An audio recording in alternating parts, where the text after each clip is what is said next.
तो श्री जी की कृपा भी एक तरह से इसी रूप में है, क्योंकि देखो बहुत देर से मिलती है, लेकिन जब भी मिलती है ना, समझ लो श्री जी आपको कभी अपने से कभी खुद भी अलग नहीं होना देगी। तुम तो क्या सोच भी क्या सकते हो श्री जी के बारे में, श्री जी तो खुद भी नहीं आपको अपने से अलग होने देगी। श्री जी वो चमत्कारिक ठाकुर है, वो विग्रह है हमारी श्री जी की, जो कि साक्षात नारायण भट्ट जी ने अपने लाडले ठाकुर को साथ में रखकर उन्हें स्वप्न देकर श्री जी को प्रकट किया। नारायण भट्ट जी के पास में एक लाडले ठाकुर थे, उन्होंने ब्रज भ्रमण किया। वे ब्रज में जहाँ भी जाते, लाडले ठाकुर उनके थे, वे उनको स्वप्न देते थे। नारायण भट्ट जी अपने स्वप्न के बारे में ब्रजवासियों को बताते थे, और ब्रजवासी उनके स्वप्न का पालन करके वहाँ जो विग्रह होती थी उन विग्रह को निकालते थे।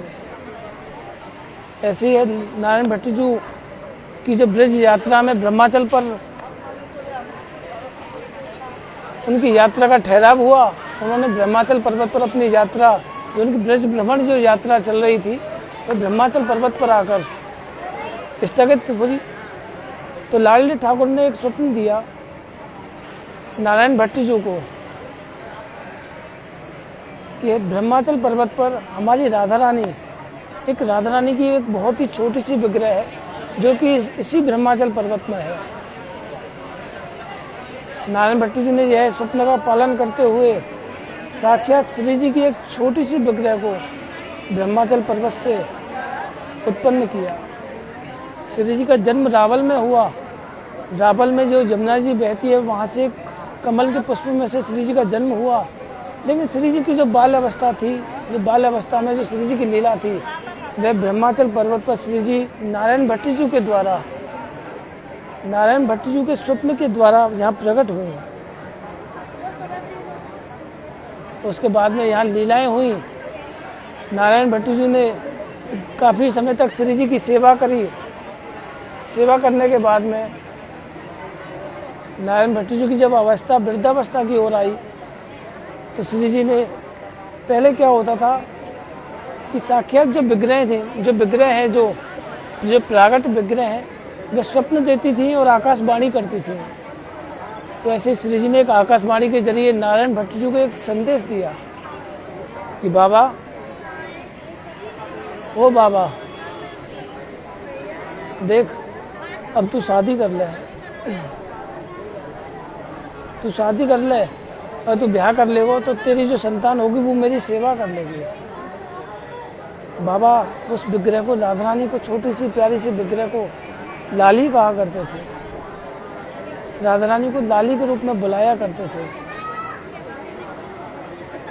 जब बाबा ने कहा, अरे लाली तू ऐसे कह रही है, मैं शादी करूँगा, ये कोई मेरी अवस्था है शादी करने की?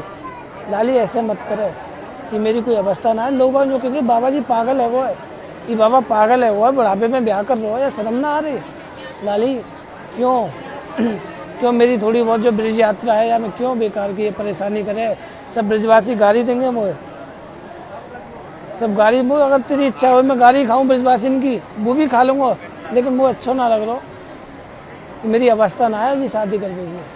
तो श्री जी ने फिर से कहा कि बाबा तेरे जाने के बाद में कौन मेरी सेवा करेगा? मृत्यु अटल है, एक ना एक दिन सबको जाना है, यही सत्य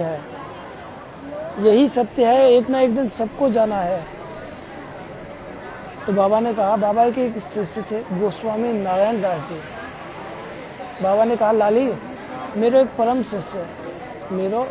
शिष्य है, गोस्वामी परकर है, वो तेरी सेवा करेगा।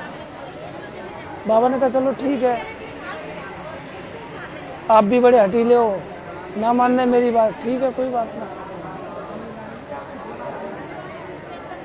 जब नारायण भट्ट जी की अवस्था बुढ़ापे की ओर आई, जब उनकी वृद्धावस्था हो गई, तो जो नारायण भट्ट जी के जो लाडले ठाकुर थे, वह आज भी ऊंचा गांव में ललता अटा पर, आज भी वह प्रतिमा, आज भी जो विग्रह ललता अटा पर,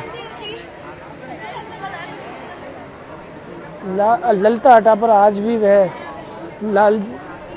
लाडले ठाकुर जी के दर्शन हैं। बाबा का स्वर्गवास हो गया, बाबा गोलोक धाम पहुंच गए, श्री जी की विग्रह गोस्वामी नारायण दास जी को आ गई। उसके बाद में जब विग्रह नारायण दास जी को आ गई, उसके बाद में गोस्वामी नारायण दास जी ने श्री जी को लाली के रूप में, उन्होंने भी राधा रानी को लाली के रूप में श्री जी की सेवा करना चाहा। अब तक ये लाली की सेवा चल रही है, अब श्री जी की सेवा नहीं है, अभी लाली की सेवा है। उसके बाद में आएगी लाडली की सेवा। ध्यान से सुनिएगा, अभी तो लाली की सेवा चल रही है कि एक बेटी के रूप में श्री जी की सेवा चल रही है। तो गोस्वामी जी ने श्री जी की जो सेवा है लाली के रूप में सेवा करी। जो छोटी सी झोंपड़ी थी, श्री जी की जो विग्रह थी वह सिंगल एक छोटी सी विग्रह लाली के रूप में झोंपड़ियों में सेवा होती थी। जब कई वर्षों तक यह सेवा चलती रही, उसके बाद में जब बाबा की अवस्था धीरे धीरे और बढ़ने लगी तो श्री जी ने फिर से एक स्वप्न दिया। हमारी लाली ने फिर से एक स्वप्न दिया और फिर से बाबा को एक अवगत कराया कि बाबा, ओ रे बाबा, तेरे गुरुजी तो चले गए, मन्नो तो भी है, अब देख ले, तू बता, तो शादी करनी पड़ेगी, तेरे तो कोई शिष्य भी ना है जो तेरे जावे के बाद में जो मेरी सेवा कर सके। तो गोस्वामी जी बोलने लगे, लाली तू ये क्या कह रही है, हम शादी करेंगे? हाँ बाबा, तो करनी पड़ेगी, तेरा कोई शिष्य भी ना है, तेन तो शिष्य भी ना बनायो, तू तो कोरो चेला को चेला रहे हो, गुरु भी ना बन पायो, तेन तो मेरी ऐसी भाव से सेवा करी कि तू तो गुरु बनना भी भूल गो, तेरी तो कोई सेवा चेला भी ना है। तो उसके बाद में गोस्वामी जी ने शादी करी।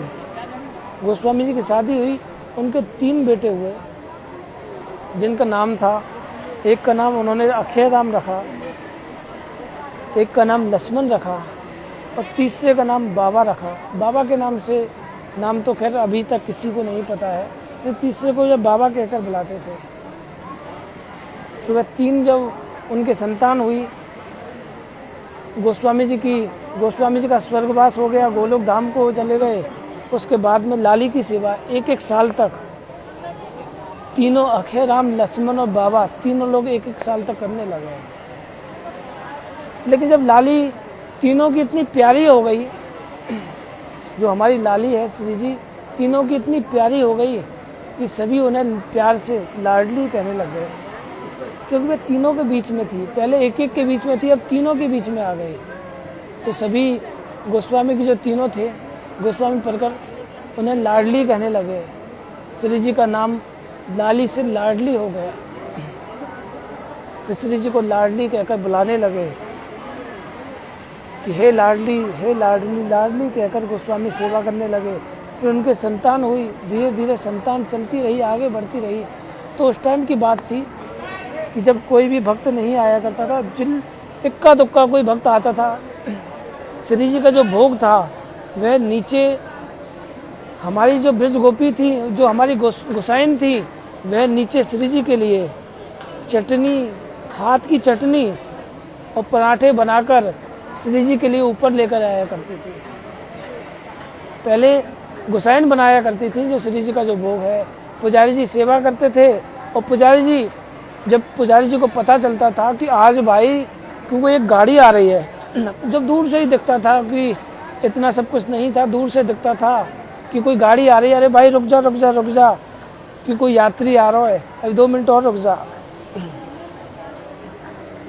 तो क्योंकि जय बिल्ले भक्त आते थे, कोई श्री जी के अनन्य भक्त थे नहीं, 1-8 भक्त, पूरे दिन में इक्का दुक्का कोई भक्त आते थे।